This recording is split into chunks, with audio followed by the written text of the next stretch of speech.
All right. So, like I said, this is the third section. I'm going to turn off a couple of lights just for kind of minimizing the glare on the recording there. All right. So, again, remember these notes here. When we're done with them, submit them before grade, and then you can use them on the test.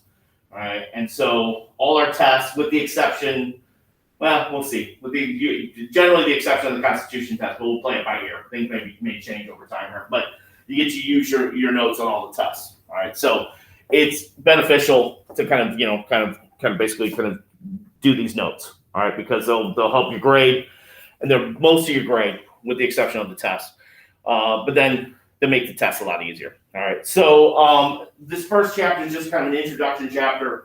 Kind of talking about what we talked about, what government is, what the concept of civics is, and I had a little last section, just kind of a little history on particularly who Americans are. Like I said, the idea of like kind of being American. Like I'm teaching like world history, and I'm talking about Rome right at this time.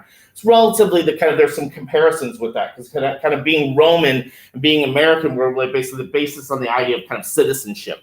All right, not necessarily always kind of your ethnicity to a certain extent. All right, and so we talked about like kind of like in the last part of the section there, essentially like things like the kind of migration patterns, immigration patterns, because we are a nation of immigrants. All right, we are a nation that at one point we were highly encouraging people to come to this country, mainly because we were industrializing, kind of like provide for like kind of cheap labor for the most part here. So the last section there is like kind of talking about these certain kind of patterns that emerge here and the data that surrounds that on who is actually coming to the United States, who is becoming an American citizen, who are American citizens. All right. So what let's see, going back there. What they're dealing with in this section here is this concept of what we call demographics. All right. And demographics, those who like a lot of people who deal with kind of geography, not those who are like kind of cartographers per se, but people who are dealing with we call it human geography, or dealing with kind of demographics, the study of kind of characteristics of human populations. All right, and so to kind of determine who lives in the United States, like, does anybody just offhand, this isn't going to be a question on the test, but offhand, does anybody know what the population of the United States is, roughly? About 320 million. All right, we're like the third largest populated country in the world, right behind China and India. All right, but the discrepancy is pretty large there. If you know anything about that, China and India, both of them have over 1 billion in population. So there's a big discrepancy between second and third, if you will. All right, and so how do we determine who lives in this country? What's the population of that? Is we take a census. All right, every 10 years, this is basically a general count. You guys probably know like this year is a census year. All right, every year that ends in 0 is a census year. You guys probably didn't have to be concerned with this, but your parents got something in the mail. And if they didn't do it pretty, you got it consistently, basically, you can do it online now, like who lives in your household. All right. And they do a general makeup on the demographics, they do like race, gender, all this other stuff. All right. To give us an idea to kind of determine who lives here. All right. So also a census, we'll talk about that when we talk about the legislative branch. The census plays a big role in determining what states get representation in Congress. All right. So states like Illinois, the populations over kind of the past few censuses has been declining.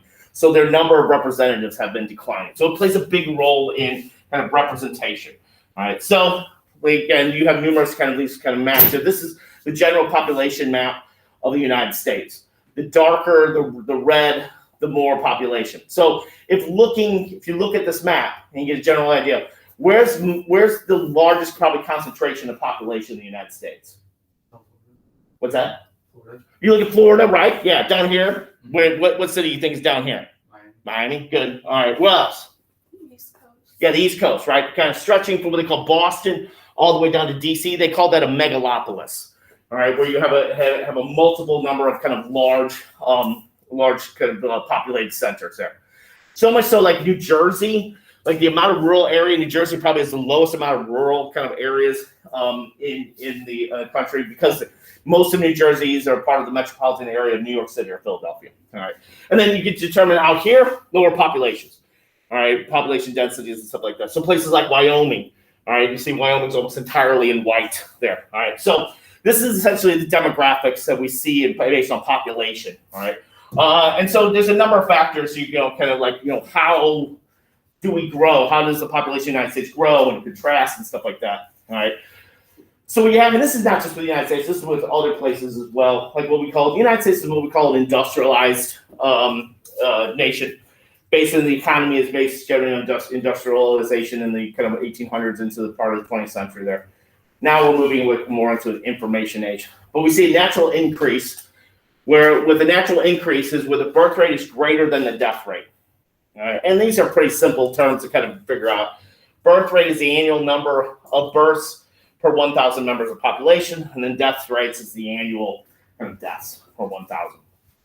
So in countries like the United States, or like in Western Europe or Japan, what we traditionally call industrialized nations, the kind of like there's a in certain places that the birth rate and the death rate are relatively even. There's certain countries like Italy, like Japan, where we see less and less people like kind of starting families. Like in Italy, there was a thing where you found more and more men in their 20s into their 30s were living with their parents more, right, and not starting families. Or this change in kind of demographics with women in the workplace. More and more women were working. We're not starting families as early as they traditionally had used to. So that does have a benefit, kind of an effect on that. So what ends up happening, like places like Italy and Japan, they try to encourage people to come there to basically kind of provide for their social services. All right. So you want to, as a kind of country like the United States, you want to try to keep this relatively even.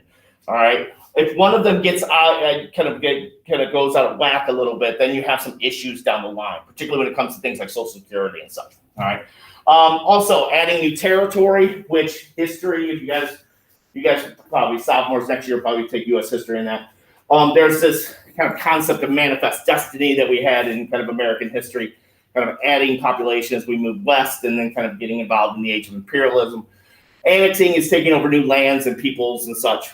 All right, that is a big part of kind of the American story in the 1800s. And then immigration. Which I said, like, the United States had encouraged a lot of immigration to kind of help populate the country, but also kind of provide for kind of relatively cheap labor as we were industrializing. So they believe about 60 million immigrants since 1820 is a kind of rough estimate. All right. Again, this is all kind of documented through like when people were coming into places like Ellis Island or Angel Island and places like that. All right, so this is generally not, again, this is not just kind of inherent with the United States. Other countries like Western Europe and other places, these are generally the ways in which they kind of acquire populations. All right, what the kind of demographics today kind of tell us about the United States is that the population is generally getting older. All right, I know when you guys, with the last couple of years, when people will be like, okay, boomer. I've had a number of people refer to me as that. The older generation, that maybe your grandparents are part of, what they call the baby boomers. That was that period right after World War II up until about the kind of late part of the 1960s, where we see a kind of large population growth. All right, mainly people coming back from World War II and starting families and stuff like that. That population is getting to the point now where they are 65 and older, and with that, they are kind of applying for things like Social Security, Medicare, and stuff like that. These are all programs, social programs that are funded by tax dollars. So that is like kind of looking at that, noticing that there may be kind of an issue kind of associated with that. Population is becoming more ethnically diverse. All right, and then households are generally getting smaller, meaning that the number of people within families. Generally, like kind of on average, they say like the 2.5 children. Now, you obviously don't have half of a child, but that's based on the kind of like the general number there. But in the past, all right, with a few exceptions, basically, people tended to have larger families when people lived in more rural areas. It wasn't uncommon for people to have families in the tens, right? And then more and more women are kind of becoming heads of households. Right, this has shifted since kind of like the mid part of like kind of the 20th century. All right, we start to see kind of gender roles, particularly when it comes to the workforce, kind of change a little bit. A lot of times we now see from the census data and stuff like that, women are the ones who, in many cases, are the main breadwinners, so to speak. All right, and that's kind of changing over time. So this is all kind of things that we have kind of determined through demographics. All right, periodically, like I said, I'm going to play these videos here from Fox or TED Ed. This is one talking about like what our kind of like our shift in demographics kind of means here. How a more diverse America makes you feel is the core division in our political and cultural fights right now. But to see why, you need to know how we're changing and how a changing country changes us.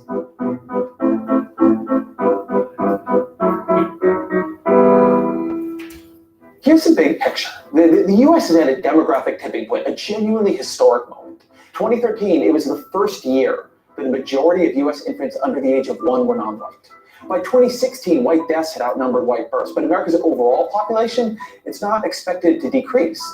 And that's because the Black, Asian, and especially Latino and mixed race populations, they're also growing. They're growing fast. By 2045, the Census Bureau projects that non-Hispanic whites will no longer be a majority, and also that foreign-born residents are going to make up a record share of the population. So when you show people these numbers about how America is changing, what goes through their heads? What is their response? I think people are hearing these changes as somehow a fundamental remaking of what America is. At least a lot of people are hearing it, and some of them are excited about it, and some of them are not so excited. We see, on average, white Americans, when they read about this majority-minority shift, becoming more politically conservative. Jennifer Richardson is a psychologist who studies how people react to demographic change. She won a MacArthur Genius Grant for this work. And what she's found helps explain a lot of what we're seeing. For instance, when white political independents who live in the West were told that whites were no longer majority in California, they became 11 percentage points more likely to support the Republican Party. That is a huge change. And it's important to say, this is a human reaction to demographic change, not just a white one. When presented with similar data on the growing numbers of Hispanics, Asian Americans shifted towards more conservative views. Black Americans shifted towards more conservative views. Being told your group is shrinking or that it's losing power, it's scary for anyone. Losing numbers are associated with losing status, losing power, losing currency in the culture. There are a lot of studies like these, but the one I find myself thinking about the most was done by Harvard's Ryan Enos. What we did is we sent these 2 Spanish speakers out to catch a train at a certain time every day over a period of days. We've sent out research assistants and they surveyed these people waiting on the train. And that little exposure was enough to move these attitudes in this survey. They're more likely to say we should send those children of immigrants back to Mexico. They're more likely to say we should decrease immigration from Mexico. And they're even more likely to endorse that English should be the official language of the United States. We saw a version of this in the election then too, right? So in states, and even in small areas of states, in these counties where the Spanish population changed very rapidly, we saw that these voters had moved towards supporting Donald Trump. And a lot of them actually look like they're these people that previously had been Democrats. So here then is what we know. Even gentle, unconscious exposure to reminders that America is diversifying, and particularly to the idea that America is becoming a majority-minority nation, it pushes folks towards more conservative policy opinions, towards more support of the Republican Party. So what happens when those reminders aren't gentle? Massive demographic changes have been foisted upon the American people. And they're changes that none of us ever voted for, and most of us don't like. Our Christian heritage will be cherished, protected, defended like you've never seen before. When Obama was elected in 2008, there's all this talk of America moving into a post-racial moment. But the mere existence of Obama's presidency made a lot more of politics about how you felt about race. It had this effect on healthcare, the stimulus package, Hillary Clinton, the Democratic Party. Hell, it even had this effect on how people felt about Obama's dog. So the dog is kind of a fun experiment on a serious topic. Both Teddy Kennedy, a well-known liberal Democrat, and Barack Obama have the same dog. Their 2 dogs are actually related, Portuguese water dogs. So let's see how people respond to these dogs when you tell one that it's Ted Kennedy and one that it is Barack Obama's. What happens is that we tell people it's Barack Obama's, racial liberals like the dog more, racial conservatives like the dog less. Obama polarizes more because of who he is rather than what he says and does. And so Obama goes through great lengths in both campaigns to try to tamp down racial divisions, to not talk about race. When he does talk about race, he does so in a message of personal responsibility. And there was something real here. A few decades ago, a multiracial voter base, it couldn't drive American politics like it can now. Obama won in 2012 with only 39% of the white vote. Previous Democratic candidates, they lost elections in big ways with a lot more support by whites. But by 2016, Trump also proved that a candidate who was explicitly talking to white fears about race could win. The Republicans now have a temptation to explicitly appeal to race. And you're seeing this throughout Republican primaries in the 2018 cycle. And you're seeing it the reverse on the Democratic side. Abolish ICE is a good example. That is a policy that Democrats would not have been on board with in the 1990s, but their bases have moved, and so the incentives have moved as well. Now, to say American politics is in for turbulence is not to say we're in for dissolution or civil war. California went through these changes. It experienced this demographic shift, and it didn't fall to pieces.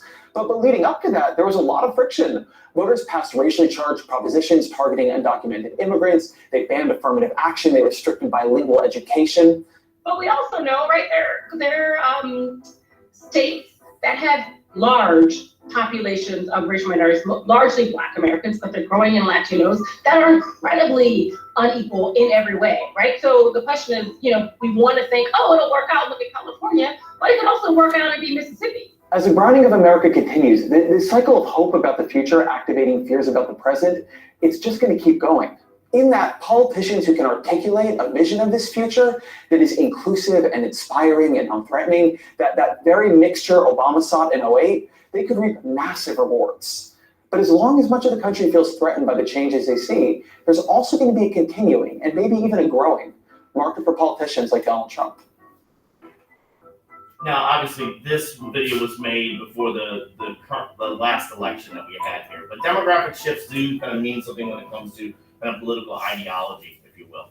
All right, and so the thing again is the kind of video was talking about some certain factors that kind of lead people to kind of react to these demographic shifts and such. We also see this kind of shifting of where people live when it comes to kind of locations and such, cities and rural areas. So generally when we use the term migration, it can mean multiple things, but in this sense here, migration just basically means movement of people from kind of region to region. All right. The United States obviously is not a monolith, and kind of we still, while we're kind of, we're still a nation of regions for the most part. Like the Midwest is kind of a different region than the Northeast or the South or whatever. All right. With that, you can even hear certain things like language. I used to show a video in geography there with the idea of Coke, like soda or whatever. Like here, we say even in Illinois. I don't know if you've ever been to Chicago. Does anybody know what they call soda in Chicago? Yeah, generally it's pop. I went and visited my brother who lived in Aurora, and I ordered a soda one time at this one, and they gave me an ice cream, like a root beer float. That was their definition of a soda. I was thoroughly confused. And then if you ever go to Florida, a place like that, everything's Coke. Like down south, everything like an orange Coke or a white Coke and stuff like that in a lot of places. So even that shows a difference in people kind of regionally. So what we see over time is essentially people kind of moving away from more rural areas, small towns, farming communities, and then in the 1800s into the kind of the early part of the 1900s, 20th century, see more and more people moving to cities. Whenever you see the term urban, that means cities. Urban areas meaning St. Louis, Chicago, New York, places like that. And then in the 1950s, we start to see more and more people kind of moving to what we're kind of here in is kind of suburbs. Suburbs are surrounding areas. They make up what we essentially refer to as metropolitan areas in certain cases. So, for example, if you hear the term the Metro East, that's the reason they talk about kind of the Illinois suburbs here. The St. Louis metropolitan area encompasses two kind of specific geographical kind of crosses borders there, Illinois and Missouri. Right, and then also over time we see people kind of for example, starting probably in the 1970s and the 1980s, more and more people kind of moved into places like Arizona, Texas, Florida, California. They refer to it as the Sun Belt. All right, for various reasons, people moving for jobs and things of that nature. A lot of them moving away from what we call the Rust Belt, parts of the Midwest, like Illinois, Michigan, Ohio. So what you see here is in that you start to see like with representation, all right, like Illinois right now has, I believe it's, 18 congressional districts. Probably after this next census, we'll probably lose another one. We've been on the trajectory of losing 1 to 2 every census. All right. And states like probably like Texas or Florida will gain. All right. So that's that's chapter 1 in a nutshell. All right. So what